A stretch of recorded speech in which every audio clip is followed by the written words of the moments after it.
Hello, hello, hello, everyone. Welcome to the Truth is Barrel Proof. I'm Jack Bigadoo, and you guys know me on Beyonce's internet as the Hood Sommelier. I'm here to talk to you about whiskey, and when I actually have an episode is because something is intriguing, someone is intriguing, or a brand is quite intriguing on the market, and I want all of us to learn about it. If you're here, thank you so much. If you're here, make sure you share this with your friends. Make sure you share this with your coworkers. Make sure you bring people in. Share it. We are on Facebook. We are on LinkedIn. We are on YouTube, and we are also on X, formerly known as Twitter. So if you're here, make sure you come in. Let's have a good time, and let's literally uh, have a good time because we're about to discover a brand that is intriguing to me because I know a little bit, but yet I know a lot at the same time about this brand. So who else to tell us about this beautiful brand, aka Augusta?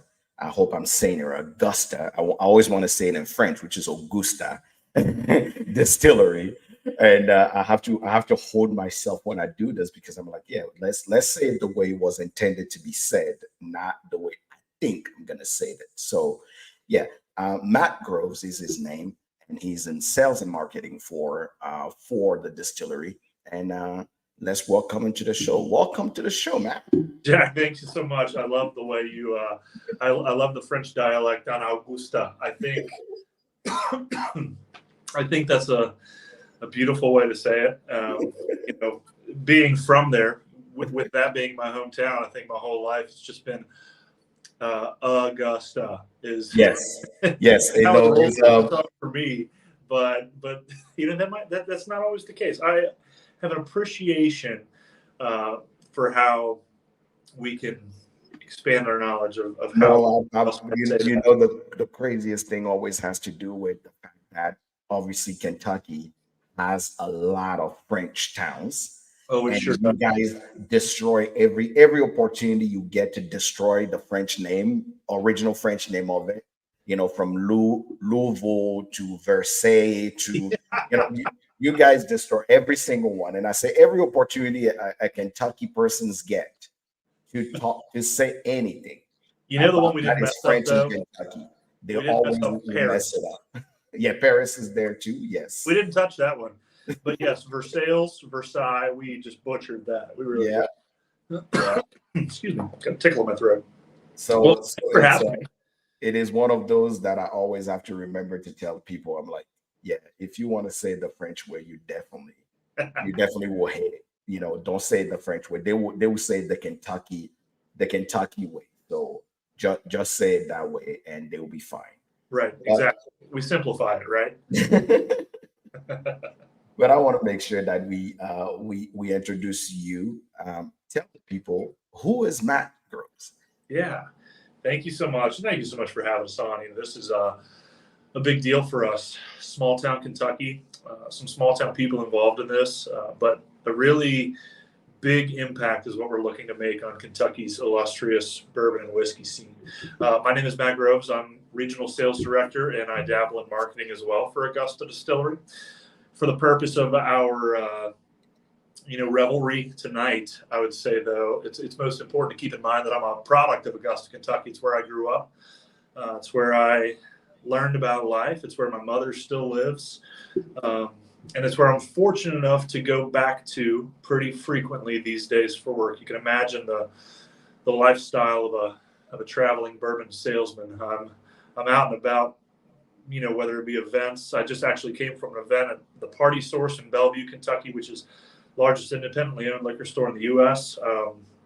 Came from an event there after hosting some content creators, much like yourself, in Augusta today earlier. So I'm all over the place, but every chance I get to be back in Augusta is a special treat for me to see the progress being made there.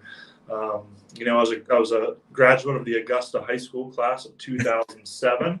A whopping 20 people in my Wow. class, a whopping 300 students, K through 12, all one building. Still very much like that. You feel a little bit, excuse me, you feel a little bit like you're in Mayberry. Like there's this time capsule that's been formed, in a town of 1,100 people on the banks of the Ohio River, 45 minutes outside of the Cincinnati metropolitan area, an hour and a half outside of the Lexington metro area, 2 hours from Louisville. But we've been preserved for a long time. And now we're moving into a more modern era by providing some good old-fashioned Kentucky bourbon traditions to draw people in. So, my family history goes back there a couple generations. Some of our founders goes back even further. And we're a very Augusta forward company. And for me, that was the draw, right? As a product, as a one-time child of Augusta, I knew that if I was going to do something there again, it needed to be for the right reasons. And so I found myself there in October of 2022, and the future's bright. The future's bright for me. The future's bright for the rest of our staff there. The future's bright for Augusta, Kentucky as a small town in Kentucky, USA. So, I feel super fortunate, Jack, to be in the position I am there, to have the influence I do there. And more importantly, to give the people of Augusta a familiar face to attach to a brand that is, going to be carrying on the legacy of Augusta, Kentucky in our brands and in our namesake. So that's a little bit about me. There's probably a lot of it about me, but a little bit about me. I've never been. So let's talk about the distillery. So you obviously are talking about the culture of the space, Augusta, being the small town that it is. How did this distillery came about, right? Is it an older distillery that was revived? Is it a long family history? Is it a new yeast that was discovered there? Right. How is it that we never heard about Augusta till the last 18 months or 2 years as a product that started coming on the market?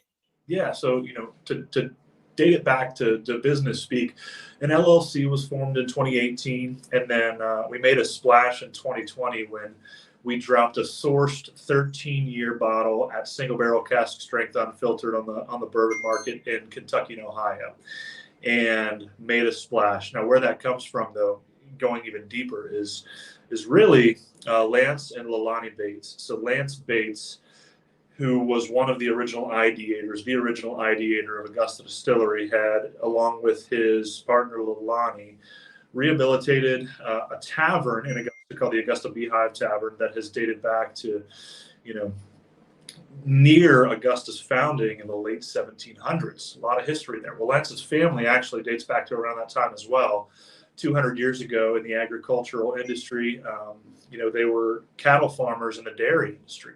And so Lance had a vision to elevate the Beehive Tavern experience, but also to provide another method of tourism to the area. And so he talked to a couple of business school friends of his, and together they say, hey, we're really confident actually that a distillery, what we consider to be a world-class distillery and a world-class bourbon tourism destination would be the perfect fit for this town. But then you're looking around the landscape of this town, right?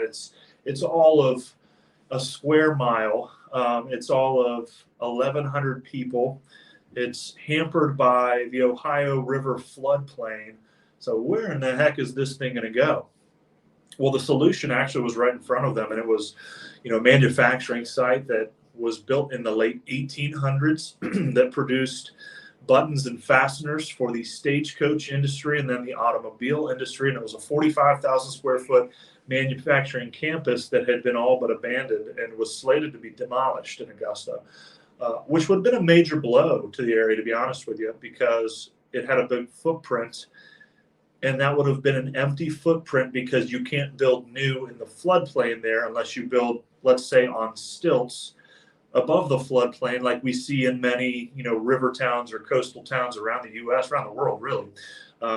So demolishing it would have been horrific for Augusta. It would have changed the literal landscape of the community. So, Lance, the business school friends, and the group of founders that came together to do this really saved that site from being demolished by saying, we know it's going to be a lot of work, but it's going to be worth it and we're going to build a 45,000 square foot production distillery with a tourism branch, that includes bourbon knowledge and education, and it drives people back to Augusta from the surrounding areas. It'll eventually hold space for outdoor recreation. It'll hold space for concerts, for, what we hope to be world-class dining, for cigar experiences. There's so much rich tobacco growth history in the Ohio River Valley. We're already harnessing the power of that with an experience that I'm sure we're going to talk about here soon. But it was really an effort to create a bourbon-centric experience in small town Augusta, Kentucky, that we think rivals any stops along the Bourbon Trail. Okay. So I think more of a view of the modern way, people want to see bourbon being enjoyed, not more in the traditional way, but more in the modern way of how, people want that full experience, right? They just don't want to do a distillery tour. They want to make sure they can eat. They want to make sure they can have a cigar. So you're bringing that, I would say, upper class way of actually having a bourbon experience. Now, definitely. It'll be elevated on site, but it'll be very authentic. It'll be authentic to Augusta in how it's presented. And the bourbon itself is going to be fashioned in the traditional methods and in the traditional terms of maturation, and presented in single barrel form, in single barrel form, which is kind of, where the bottles come into play. That format for us looks like a commitment to always releasing single barrel, cask strength, unfiltered Kentucky bourbons with a little extra age on them. So at retail, Jack, what you're going to see from Augusta Distillery is at the retail market no younger than 8 years, with really no cap on that, as our barrels both sourced, and then once we transition into our own distillate, no cap on how old they could be, with flavor, with a flavor and quality being a major focus. With single barrels, obviously, you're not going to have a consistent flavor because we celebrate the nuance, right? With single barrel, we're celebrating the nuance, but we are striving for consistency of quality, and a very high quality at that. Coming into the market with a 13-year single barrel, we were a bit of a disruptor, at the time that we came in at that 2020, right? A time when people were not just buying one bottle at the store and then heading home to drink it in the comfort and safety of their own home during a pandemic, but buying 2 or 3 bottles so that they could have it. We saw a need there. We saw a need for folks to be able to elevate their everyday drinking experience with single barrel products, which is why we have continually, harped on that, in every form that we can, is that this is what we want you to expect from us when you see us at retail. But it does also help that it was a 13-year, right? So age was a big factor into what you guys put out there for the folks.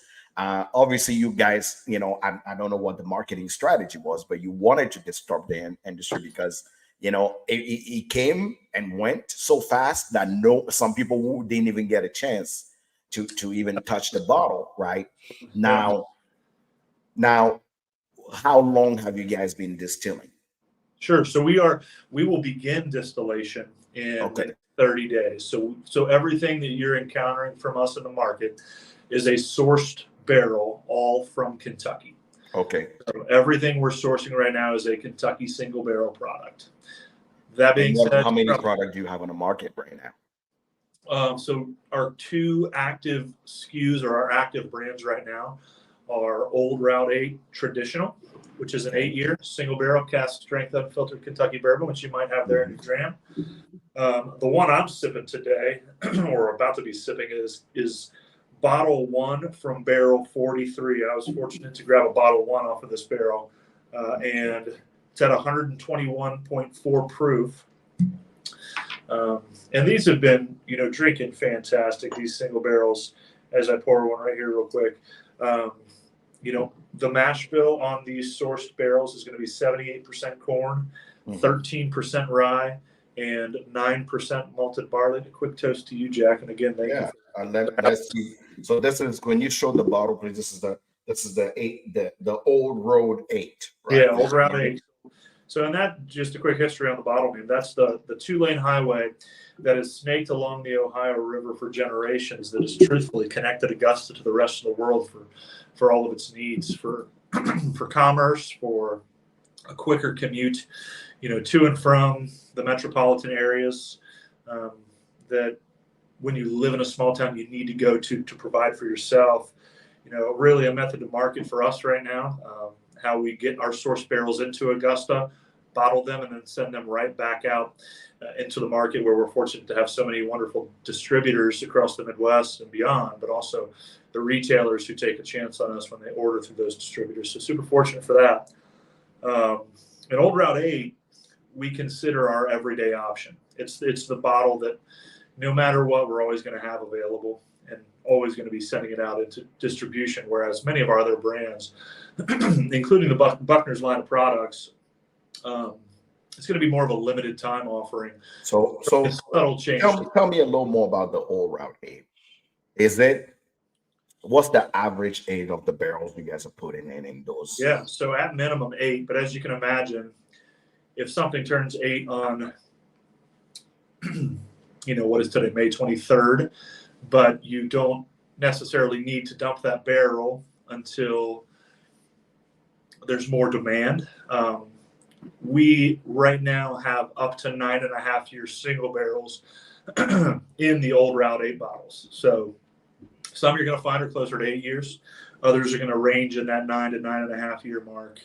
Do you have a team that is blending it? Do you have a master blender that is putting this single barrels together? Yeah. Are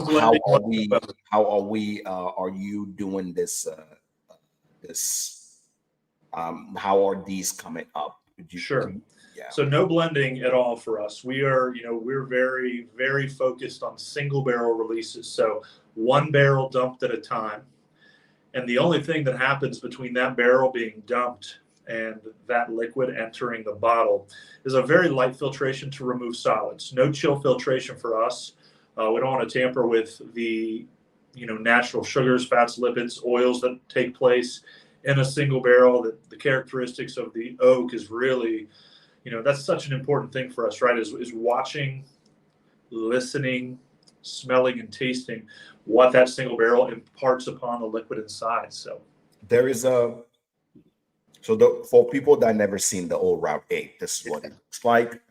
This, beautiful design bottle, by the way. I mean, the design on the Augusta Route is pretty cool.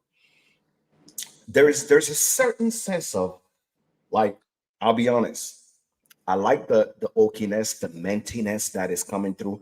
There's a certain licorice at the end that was throwing me off for a little bit. That's why I was like, how old was it? Because I wanted to see what was the provenance of that licorice note on the finish. Because the front have that nice brown sugar, but there's a certain nice aspect of mintiness to the point where I take a deep breath and it's like I had a little bit of peppermint in my mouth. Not that spiciness that you get like those anise or those baking spice, but there's a certain peppermint slash. So it's almost like that. Yeah, you say that, and of course, my palate immediately going to be influenced by it, but I notice it as well. And for me, correct, oftentimes rye content. Now, this is far from a high rye bourbon. It only has 13% rye in the mash bill as compared to 78% corn and 9% malted barley. But a lot of times for me, rye in a mash bill can manifest itself as peppermint or spearmint or big red chewing gum, red hot candies, black peppercorn. So on the nose, I'm getting a lot of that peppermint.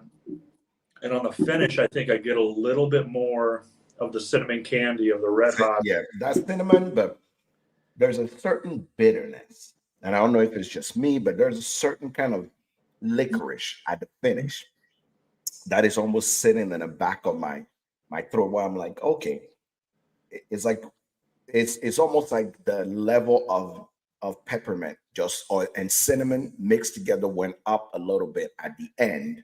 Sure. where I'm like, okay, on the front palate, I'm not getting mid palate, I'm getting the, the oakiness and that, but those nice juicy note kind of disappear and transform more into that pepper. Like, I don't know if you had concentrated mint before, but it's almost a little bitter. It's not sweet, but when you take a deep, like right now, what is more fascinating that I'm tasting is I want to take a deep breath every time, Sure. because there's this like nice, yeah, it's like walking Yeah. Well, first day of snow in a and pleasant way. cold day in like I'm in the Midwest, right? So first day of snow, cold day, you walk out and you take that deep breath, and it's almost Yeah. like it hit your back of your throat. You're like, yeah, it's Sure. winter. So Yeah. it's almost like those winter green mint that you get in. But that cinnamon spice definitely. Obviously, the one I have here is 120.4. Sure. It does not drink like it at all. It does Right. not drink like 120 at all. It's very temp- tempered, and I think those notes are, there's no hotness coming in. It's more of those very minty spice that actually are Hmm. coming. Yeah, Absolutely. I'm getting a little bit of toward the end of my blend there. Got a little bit of leather and a little bit of tobacco as well. Which yeah. That across the mid palate is giving me a lot of those, what I like to call the traditional things that I want to get on my on my whiskey. Sure. But obviously where I'm, where I usually will be more hesitant, it's more I was like, let me make sure I know that I'm not crazy as I'm you know I want to make sure that we are literally, you know doing the best. The best. I like to call it the best, quote unquote, um, description without actually coming off a little more like, oh, he hates it. No, it's more like Yeah. it's different, and you know, um, than what I'm used to, and I'm looking at it. I'm like, I've never had that note. There's rarely, all it's more on more certain rye that I get those nice green, winter green mint kind of style. Until now, after 2 or 3 minutes and having some water, it's crispy, in my mouth.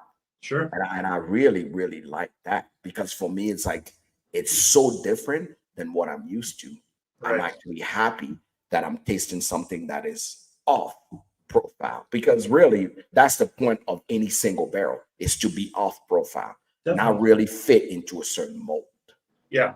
We say it's a celebration of nuance. It's a celebration of differentiation, a celebration of knowing that, of truthfully knowing a little bit about the unknown, because when you are going, when we're going through these barrels, inevitably there could be some that don't make the cut in a bottling run, right? They could be put away for older age, could be put away for a fun, creative project for the staff at the distillery to work on, whether that looks like a distillery exclusive finish that would only be utilized, within the doors of Augusta Distillery. Um, but yeah, there are countless ways to take on those challenges when they're presented. Um, but it's like opening a new present every Christmas. Every day's Christmas. You're opening a gift every morning when you're popping the bungs, tasting these, and then dumping them afterward to start the bottling process, because you do get to experience such a wide range of scents, of flavors, of viscosities. It's a treat. It's a real treat in this space for sure. Absolutely. So tell me a little bit more about what I maybe know a little bit, but tell me why did you guys choose for the second expression? Yeah. So your second expression, Buccaneers. yeah, is going to be Buckner's. Buccaneers. Okay. Yeah. My immigrant threats is kicking in. So So Buccaneers. Buckner's you'll Okay. recognize from that 13 year, right? The 13 year that kind of launched us into the bourbon space. It's the brand name that to be honest, put us on the map in a big way this time last year when the 13-year won Bourbon of the Year, and at San Francisco World Spirits Competition, and really just took the bourbon world by storm overnight because everybody was like, "What? Who? Where can I find it?" Correct. Because I would tell you, I was one of those people that asked myself, what in Christ's name is this Augusta? Sure. And Yeah. you remember when I met you at Bourbon Classic, I said, I don't know what you're doing. I don't know how in the hell you got where you are, but I want to talk to you and I want to know exactly what's going on. So for people that don't know, this is the bottle. I mean, I'm a little sad I don't have this bottle in front of me because I don't care even about the juice. The design of this bottle takes the cake. It's just such a beautiful bottle by itself that I actually just love the design because it's a little different than bottles that we see on the market. I tell people all the time, bottles on the market for me have to be presentable, has to attract my eyes, and it's just so attractive when you look at it that I'm like, okay, I think I like what I'm seeing here. And now I want to try what's inside of the bottle. So yes, tell me a little bit about this and why is it there is a 10 next to Buckner's 10? I'd love to. Yeah, so we mentioned Buckner's 13, how it rose to fame. I would say it was always going to be in the plan to expand upon the Buckner's brand. And so when we came across some younger barrels, we knew we had an opportunity to provide the same quality that Buckner's 13 provided at a age that would also allow us to make a slightly more approachable price point. You'll remember Buckner's 13 SRP $199. For some, intimidating when you see it on the shelf at that. And when we talk secondary market, those prices obviously inflated way beyond the SRP. Oh yeah. So 10 I don't year, even want to tell you what I saw it at. Yeah. So 10-year Buckner's offered us the opportunity to come to market with a product that might have been a little bit more approachable for your single barrel consumers, but still held that same quality and the same reputation by carrying the brand name, and then providing a bourbon experience inside that is equal to that of Buckner's 13, I think, in a lot of ways. And, that age difference gives you a ton of different profiles, ton of different notes. For me, pardon me for not remembering which proof we sent you, Jack, but I'm sipping on an early bottling of this, which was at 108.6 proof. And I actually have, this is a pick from a group that I worked with. See it on there, the New Era Bourbon Club. They have members across the country that were super enthusiastic about picking both Old Route 8 and Buckner's 10. And I think this is one of my favorite barrel expressions that has come out of that was the New Era Bourbon Club pick. I have a barrel number 47. So you got 40 is 125 proof. Awesome. So I'm at barrel number 22. So you've got one of the more recent bottlings for sure, because this first run was, I want to say 58 or 59 barrels that we are near the end of this launch. I think I just sent my last 75 cases of Buckner's 10 to Kentucky last week. So Buckner's 10 is now bottled off until September, when more of those barrels age up to 10 years.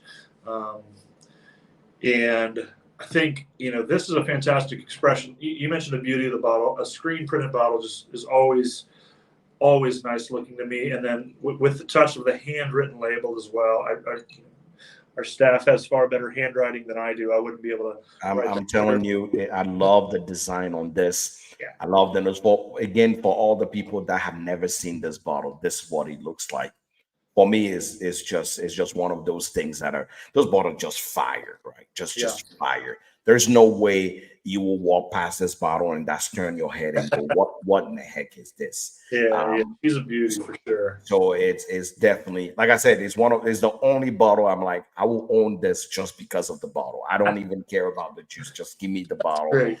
It's very much so well designed. Sure. On the nose on this is actually as more of what the traditional Kentucky whiskey, Kentucky bourbon comes to. I got that nice brown sugar cinnamon, cinnamon apple crumble coming in on front there. Very nice coming through. 125 proof. That's pretty heavy there. Um, Oh yeah. Like this is when you smell this, you're like, okay, welcome home. It's like I call it the Kentucky perfume. That's what it is. Is you I'd smell wear that nice brown sugar cinnamon toast coming through. You're like, okay, just a quick, yeah, quick. exactly. Just a little bit on the side, and you're ready to go. All right. Exactly. So let's try the Buckner's 10. Mm-hmm. Mm-hmm. Mm-hmm. I hate to tell you, brother, this is it. No, This is it. I, don't hate to tell me that. Yeah, this is it. I'm No, thrilled. because the old Route 8 kind of threw me off a little bit, right? Because when a Kentucky bourbon come on my plate, and somebody said, "Well, this is Kentucky bourbon," I'm like, okay. But wherever y'all are sourcing from, I can clearly tell that you're sourcing from a specific place because I can taste still that licoricey finish, Yeah. which kind of tell me a little bit what I think the whiskey is from. Because only two distilleries kind of have that licorice finish, but honestly, I oh, clearly beautiful, beautiful, beautiful, um, beautiful design as So far this as how it feels on my it does however you guys are bringing this together, it does not drink its proof at all. This does not drink its proof at all. I'm shocked by the proof I'm seeing and what I'm drinking. yeah. There's you this bourbon is so balanced when it comes to taste profile that I'm not even tasting the proof at all. I'm almost convinced it's by design because I try to go in and see what I'm like. The nose is giving me a little bit of still of that ethanol, some of those cinnamon brown sugars coming Right. through, but I can tell you clearly that it does not drink like the nose at all. I agree. For me, obviously, again, the celebration of nuance, the celebration of the differentiation between single barrel releases. I remember, pardon me, I remember this bottling and this pick so specifically because we're sitting there with the group while they're picking, and my counterpart, Billy Bays, and I were tasked with helping them because there were a 50-50 split on which barrel they were going to select amongst the three in front of them. And I was like, that's a big responsibility, right? Is to help a group, kind of help. You're already guiding them, but to kind of like give them, impart a little bit of influence on what they thought. And so for mine, and I know you're going to experience this entirely differently based on the proof, but for mine, the nose was chocolate, uncooked chocolate chip cookie dough, milk chocolate chips, a little bit of cherry. All of the things that I seek when I'm drinking bourbon. I've got a unquenchable sweet tooth. It's just, you can't touch it. Insatiable. I could eat sweets all the time. So for me, smell this and I'm like, man, like just about to go into the oven, chocolate chip cookies. And that kind of continues with the chocolate notes, a little bit of marshmallow, a little bit of graham cracker across the mid palate. And I'm just like, I swoon over this bottle every time I go to it. And I find that when I'm at events pouring both of these, right, because I typically pour them side by side for our guests, it's a 50-50 split.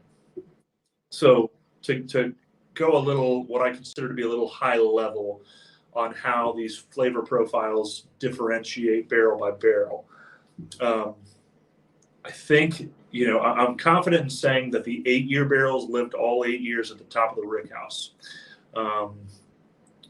And I'm confident that the 10-year barrels lived all 10 years in the lower third of the rick house. And the reason is this 8 years yielding bold, full-bodied, spicy flavors and finishes, which can be imparted on a barrel when it's when it's experienced a more rapid evaporation of water than alcohol, leaving behind a higher proof and a more viscous solution. And to be frank, most of these Old Route 8 bottlings have been higher proof than their 2-year older counterpart in Buckner's 10.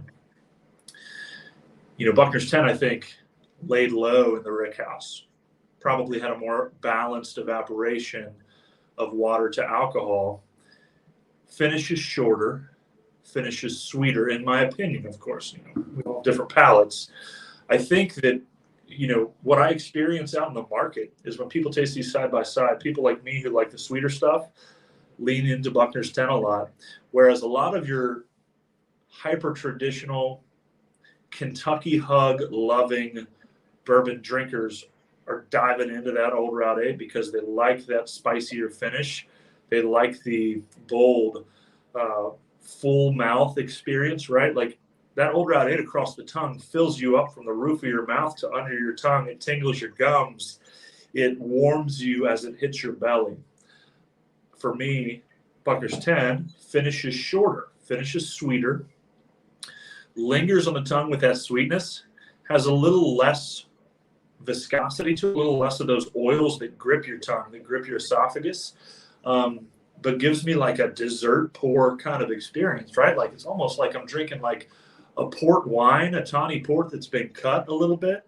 Maybe somebody threw some water in a tawny port and then served it to me. It's got some ladyfingers in it. It's got some tiramisu in it. It's got all those fun desserts that I love experiencing, that I love grabbing, alongside an espresso at the end of a big meal. And so it's been really fun to see the reactions to both, especially in the event space. People are split down the middle most of the time. When they're side by side, you'll have, two partners who come up and they're talking. One likes the 8-year immensely because of that burn, and the other is leaning into the Buckner's 10 because it reminds them of a snickerdoodle cookie or something like that. So it's single barrel, for me has become a true passion, because it's every barrel's a celebration, because you truly never know what you're going to get. Not to sound too Forrest Gumpy, but you never know what you're going to get.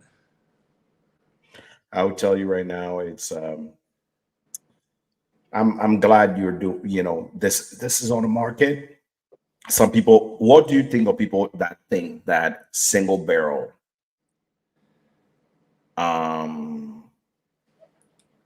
is overrated? To people who think that single barrel. I know you weren't ready for tough questions, but we have to ask questions. We are not going to be everybody's cup of tea, and that's okay. That's okay. We hold space for those people, for the moments when their palate might be ready for this experience, right? There's no, there would never be any hard feeling, nor would there ever be any ill will towards somebody who says single barrel is outdone, because single barrel to me, and I think to us as a company, stands for always new, right? Because while we, I think I said it early on, we look for, while others are looking for consistency in their flavor profiles, and maybe they're blending to do so, maybe they're only releasing from a certain part of the rickhouse to do so, we are saying, there are going to be differences. We celebrate the differences. We celebrate the subtle nuance of single barrel, and sometimes the not so subtle nuance, to be frank. I've had Old Route 8 before at a dramatically lower proof, still naturally yielded from that barrel, but we just, we dive deep into the rickhouse. We dive deep into the oak. We dive deep into the char, and we get a little nerdy. We get a little, we get a little fascinated sometimes in what we're doing ourselves. And so there's never any hard feelings. We disagree with those who say that it's overrated, but we disagree respectfully, and we invite them to go along the journey with us and exploring how, to steal a wine term, the terroir, right? We're in the Ohio. Correct. We're going to have a different terroir where our barrels are stored as compared to Louisville, as compared to Lexington, as compared Correct. to Bardstown, and diving deeper into that as compared to Michigan, as compared to Colorado, Nevada, Washington State, Florida, where all of these fascinating and diverse and fun and delicious bourbons are coming from these days, right? Because Correct. we still believe in Kentucky bourbon. We still believe that the best bourbon comes from Kentucky. I won't yield to that. I'm not. You know what? We are not going to. We don't have to go put down that statement out there. We don't have to go down that road. But it is a belief. It's a belief of mine. It's a belief of ours.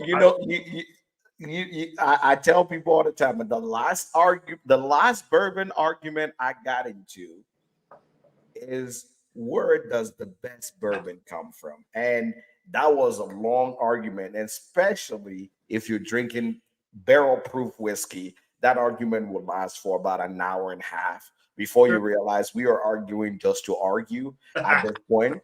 So the best bourbon, I say, is still yet to come on the market. That's the best way I put it.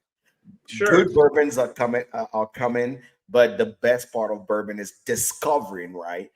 Discovering more bourbon that are coming on the market, people that are doing it different. So I'm gonna say Augusta still yet to bring the best bourbon on the market because they're still putting out product. Sure. And you have to keep tasting them to find the best that they put out. Absolutely. And someday when our own distillate transitions into the market, we will strive to be that. Truth be told, Jack, I'll say it boldly. We don't just want to be a member of the single barrel cask strength unfiltered category when it comes to Kentucky and Kentucky bourbons and American whiskey. We want to be the category leader in bourbons aged at minimum 8 years. Correct. Released as single barrel, cask strength, unfiltered bottles. Music to my ear. We're going to be striving. I think that the addition of Alex Castle, who's leaving her post at Old Dominic, to have a homecoming of sorts and joining us, that's part of the reason that, that we found her, she found us. Let's dive into that. So you started distilling, and you brought the big guns as far as your distillation team. You snagged probably one of the best master distillers. First, a woman. Congratulations, because one of the things that is missing in this industry, we've seen in 2018 a revolution that happened in the market of people understanding that women are valuable in the whiskey industry when it comes to tasting, when it comes to distilling. A lot of places on the market have tried the step up program to push more diversity into the distillery industry. Yes. But for you guys to bring a new distiller in as you start working, somebody who has obviously a heavy resume, it tells me that you guys are very serious about the type of whiskey you're trying to produce first, but the quality of whiskey you're trying to produce by bringing on. I mean, it tells me, I always say the move people make tells me about the type of people that are running the business, right? Sure. You bring a woman, you're bringing, a distiller that has proven herself, out there on the market, and you're giving her the opportunity to bring your distillate on the market. So tell me a little bit about how, her move into that from Old Dominic to actually, bring her bright new ideas to your distilling process. Yeah, I mean, it's no secret. Alex's resume speaks for itself. Has for a long time in this industry. She's been a household name in bourbon, whiskey, Tennessee whiskey for a long time now. She's a product of Northern Kentucky, from the Burlington area, which realistically 45 to 50 minutes away from Augusta. There's no doubt that she has recognition. People here know her, but more importantly, she's skilled. She's more than qualified to do this. Jack, not just at Augusta, not just at any distillery in Kentucky, but I would contend to say anywhere in the world. She could step into the biggest roles in this entire industry, probably on a global scale, and turn heads like she has already. For us, being having her on the team, and I'm super excited to have her start up. I think she feet on the ground in Augusta, boots on the ground in Augusta next week for her, and she's diving right in. She's going to have autonomy over her mash bills, over her style of distillation. I'm excited because I know what her R&D programs have looked like at Old Dom in the past, and I know that she's going to bring an air of creativity and diversity and representation to the industry, and specifically to Augusta, the likes of which are yet to be seen. It's so incredibly exciting to be with a company that values that sort of progression, that values representation, and is lucky. Like we're lucky because she had to choose us as much as we chose her. Like, to be frank, Absolutely. So it's super special for us, super special to me to witness history in that way, because it's going to be a historical moment in the industry for her making a very triumphant, very highly anticipated return back to the bluegrass, and be a part of the distillation, creation of our native spirit as a country as well. You look at this on the, this isn't just a important representation for the state of Kentucky, Jack. This is monumental for the world. This is planet Earth and the spirits she yields, and us having a female master distiller who's really about to take us to a level that we don't even know how to project yet, right? Because it's going to be new. Within the climate in Augusta, the climate, the building we're in, she and the natural yeast that occurs there and that open vat fermentation are going to be able to partner up and produce some really incredible flavor profiles. I was telling people today when I was out at the event, I'm excited to taste the white dog that comes off the still. Like I'm excited to taste the clear spirit that is yielded before it ever hits oak. Correct. Because I think you can get some sort of impression from that, and I just want to know. I'm salivating at the thought of knowing what's going to come off. Those doublers come off. I want to taste the high wine. I want to taste the low wine. I want to be there. I want to be there more often than I am now, to be frank, because Alex is going to bring an energy, an expertise, and a touch to Augusta Distillery that's going to inspire us, I think, a lot.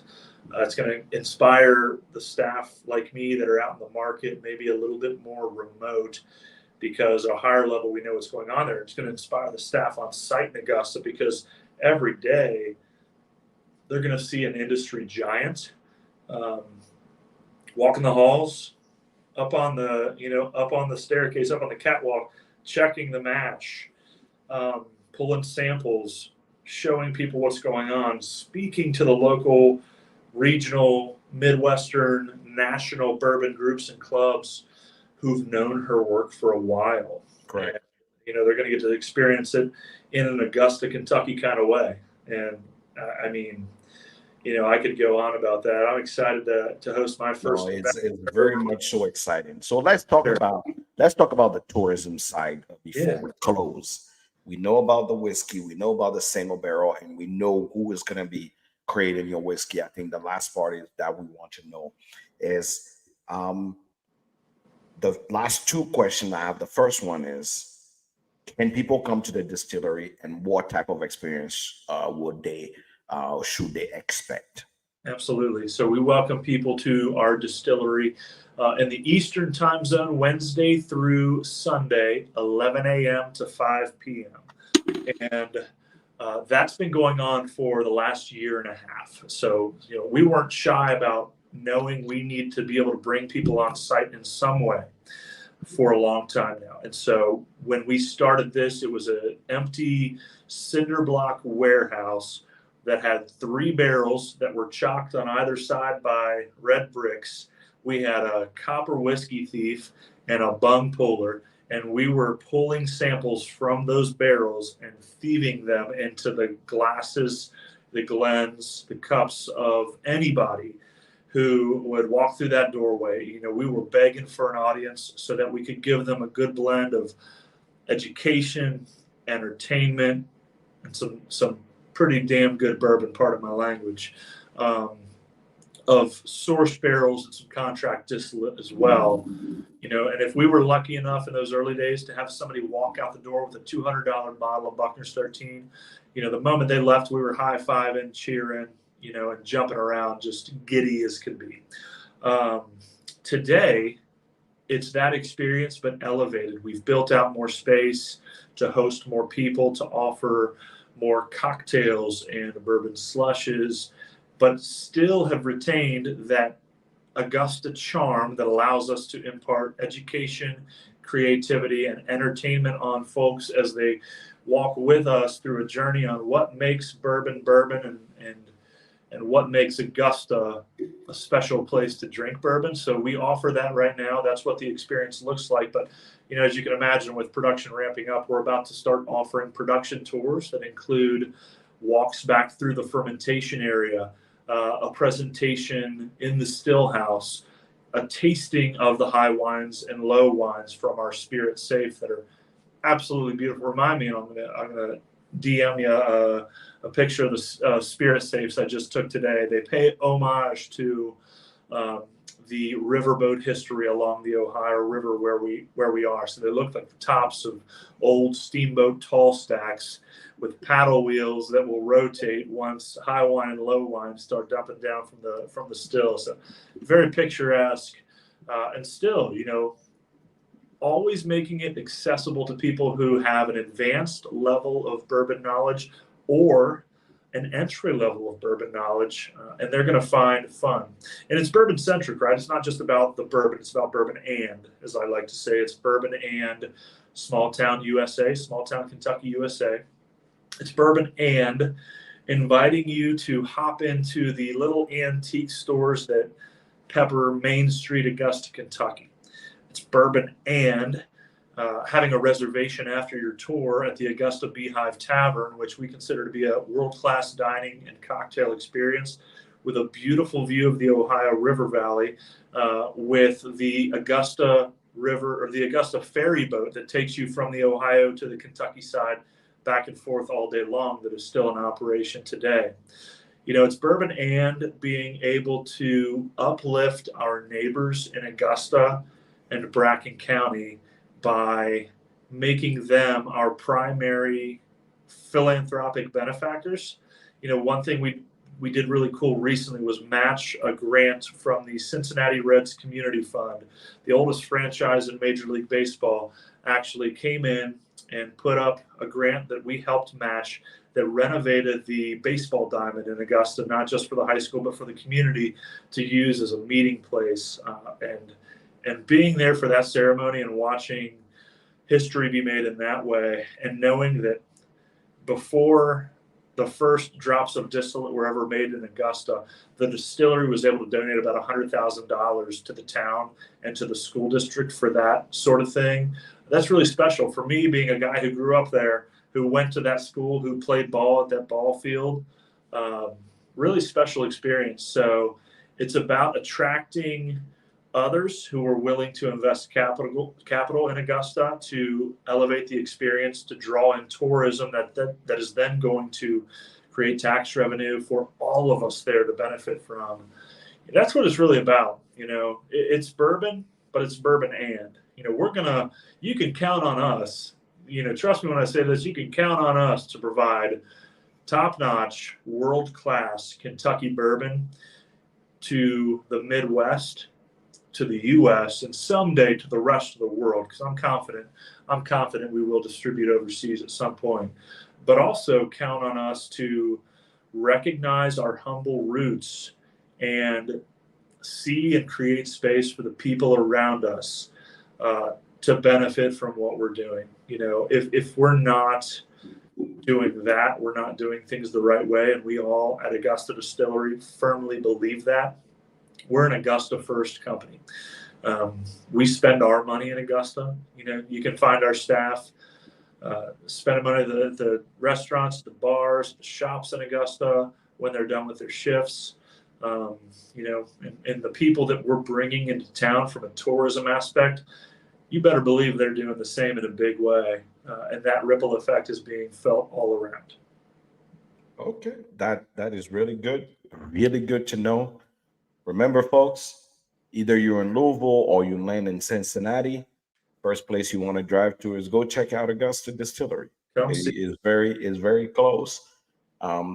Most people say, "Hey, I landed somewhere. I don't know where I need to go." This is also another stop for you to actually go and try. And if you're nice enough to them, maybe they will let you pick your own single barrel that you can actually take home with you. That's their specialty. That's what they want. They want to make sure that people get the best experience there. So make sure to reach out. Make sure to check them out. Last question is going to be: where can people find your bottles? Yeah, absolutely. So from a distribution standpoint, currently our bottles of Old Route 8 and Buckner's 10 are distributed in Kentucky, Ohio, Indiana, Tennessee, Kansas, Missouri, North Carolina, with Michigan, Texas, and Florida coming online very soon. You Okay. can find us on Bourbon Outfitter, which is an online retailer, as well as Sealbox. Sellbacks. For all of you, you can grab anything on Sellbacks. Sellbacks is known by everybody. They're a trusted place for people to grab their bottles. Absolutely. Just sellbacks.com. Make sure you actually grab it there. We had a couple questions that come through. Yeah, let's hear it. Our first question is from Will. Will asked, he wanted to know, Matt, are you coming to Indy anytime soon? People want you in Indiana. I love that. So let's see. I've spent a couple times in the market now. I had a couple of amazing retail events. One was at Storied Company, which is right in downtown. We hosted 2 sessions, sold out sessions with both products and poured some distillery exclusives as well. And then up in the Carmel area, West Clay Wine and Spirits had a great tasting one time.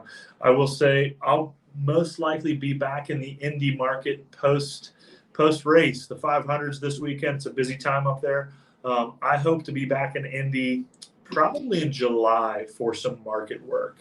A lot of the bar and restaurant scene in Indianapolis is fantastic. And selfishly, my best friend in the entire world, he lives in Indianapolis, and I love to see him as often as I can. So yes, Will.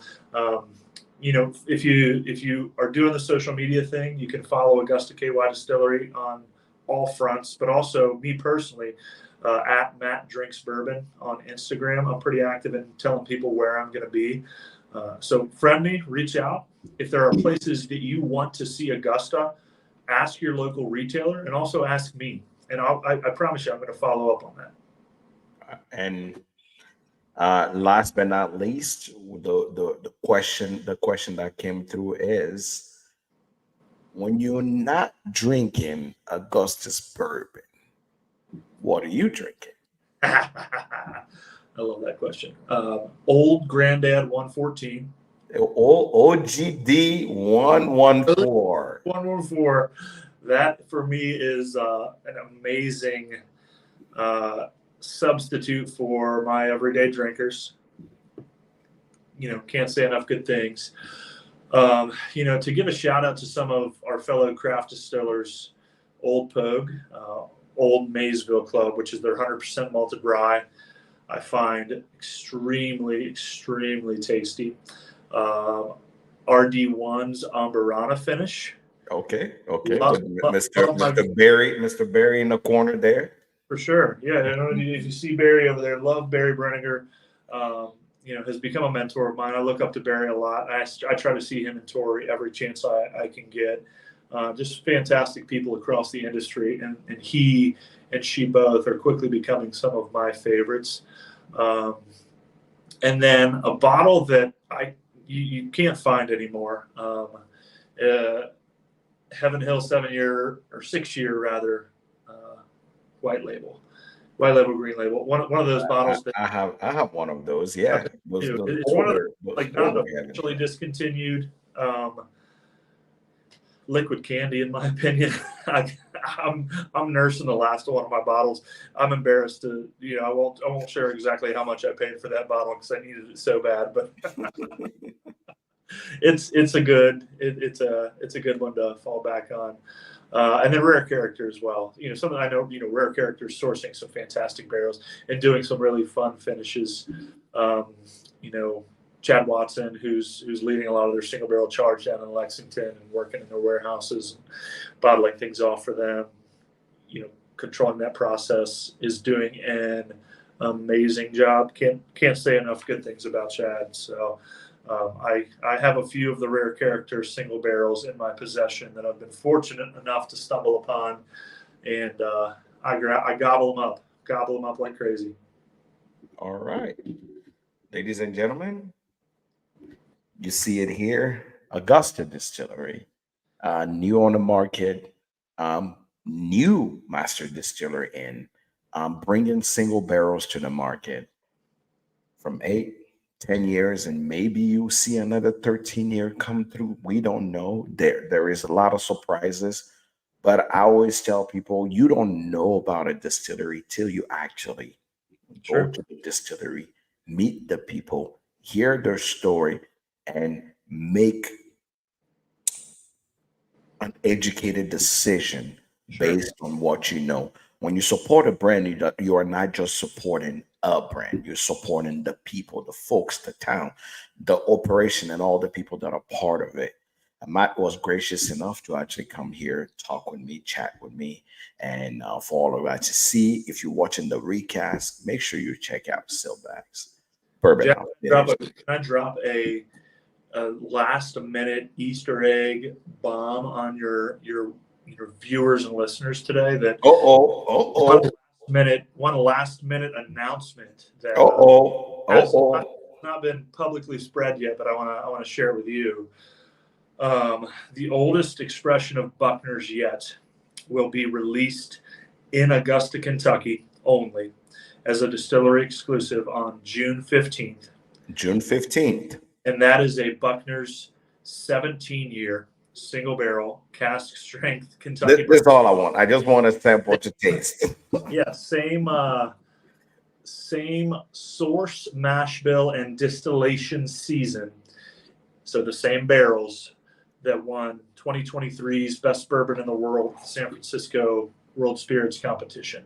You heard it here first. You heard it here first. June 15. If you're anywhere around Cincinnati or Louisville, take your family, take your mom, your baby mama, their baby mamas, and actually take a little trip down to, if you have friends that live around Cincinnati, friends that are around Louisville, tell them, hey, June 15th, we are not doing anything. I need you to be at Augusta Distillery. We're going to have some food. We're going to have maybe a cigar, but we are picking up this. Is it going to be one barrel or a batch of multiple barrels? So people can get more than 200 bottles. 11 barrels. 11 barrels. That's 2,000 bottles for you guys. So we're anticipating a yield from all of that of 1,100 bottles. Only 1,100. So only half of 1,100 bottles are anticipated to be released based on barrel weight right now. So we've been weighing the barrels. Our anticipated yields are about 100 bottles per barrel. So 17-year. Yeah. Beautiful mash bill. Like I said, I probably would not be able to make it there, but as the host of the show, all I want. Maybe we can hold one for you, Jack. You've been good. I will make sure. I'll make sure the Bourbon Elf actually work hard to make sure they actually make it to my house. But I would tell you right now, 17-year. Do you know approximately what people are looking at price wise? Yeah, SRP is going to be $3.99. So if you Three follow the ninety budget nine. releases, it goes That is in the ballpark of a 199 for 17-year the year, bourbon. Yeah. $2.99 for 15-year, and then $3.99 for the 17-year. You heard it here first. There you It's go. an exclusive. This is the part I probably will cut out and say exclusive. That's right. You have not been here. This is the part you need to know. I tell you what, you want to check it out. For You, sure. you know, if it's $3.99, I bet you anything your neighbor that's selling on the secondary market is probably selling about $600. So Yeah, it's worth the trip to go see the distillery, go see it the is. infrastructure, go make it a buddy's weekend. Go out there, go have Yeah, a good time, grab yourself a bottle, we'd love that. support the town, support the people Sure. around you. Is not, again, not about the always about the whiskey. It's about the people. So make sure you jump in. Matt, thank you so much for making time. Thank you for being here. You Thanks. are welcome here anytime. The Hood Sommelier channel is now your home. Anytime you have something interesting to tell us, when your distillate comes out on the market, if there's something new happening with the distillery, we will be more than happy to hear about it. For all of you guys watching, sharing, liking, from here, I think you appear on every single channel. And for all of you guys here on LinkedIn, just remember, make sure you follow Matt, because professionally, he actually can use your support to keep growing his career. And for all of you guys on Facebook and Instagram, make sure you follow. Yeah, make sure you follow Matt. Follow me. Follow him. Just follow him and ask him all the questions you weren't able to ask here. And if you have any question after this, make sure you reach out. I have Matt number directly. I'll make sure I ask him so he can get to you. For all of you guys watching, we appreciate you watching. We appreciate you being here. Until next time, Matt and I say cheers, everyone. Cheers. Thank you, Jack.